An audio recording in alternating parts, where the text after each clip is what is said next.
Гагаузия Курмак 31-жыл дönümüne adalı Yortuda iki hazırlama grupasının öğrencileri barabar öğreticilerle hem terbiye edicilerle pay aldılar. Hepsi nomerlarda uşaklar Gagauz dilinde laf ederdiler.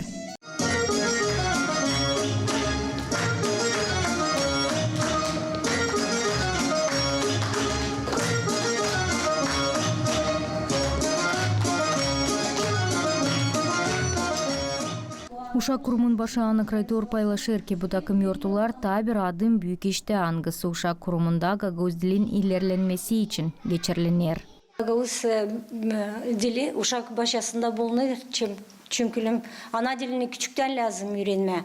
Ana laflarından bile, Sallangaç türküsünden bile.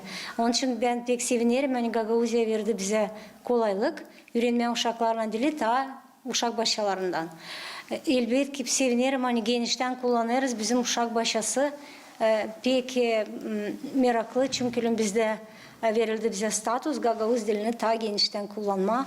Bizim uşak başımız Taşır Stepan Topal'ın adını. Gagauz dilinde öğretici Ludmila Barladyan uşakları 15 yıldan ziyade öğretir. O anladır. Önemli niyet dil sadi dilde bilgileri verme uşaklara ama da patriotik duygularını onlarda uyandırma. Biz uşak başasında her zaman hazırlarız konsertli programa.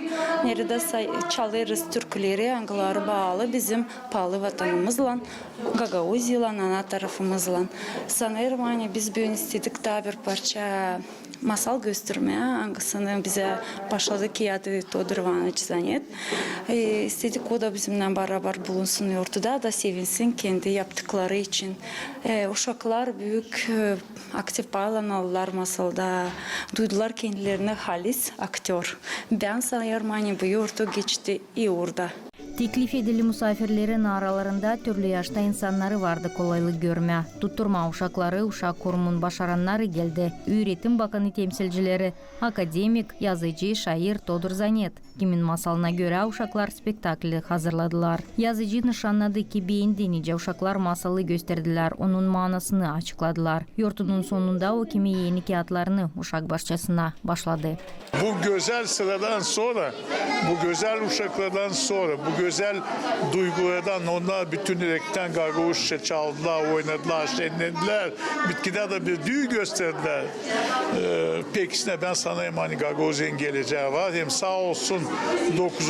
Uşak Bahçesi'nin zahmetçileri Anna Vasilina Koyto, Luda hani yaptılar bu sırayı. Hepsi kim onlara yardım oldu.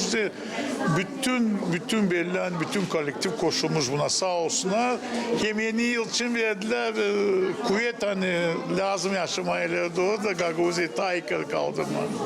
Öğretim Bakanı Gagauz dilin yerlemesini uşak başçalarında teklif eder. Bu takımda olayların geçirilmesi vurguladı Gagauzya Öğretim Bakanı Genel Uzmanı Lidia Ostaş yardım eder öğretmek prosesinde. Biz Gagauzya'nın Genel Öğretmek Müdürlüğü olarak destek oluruz.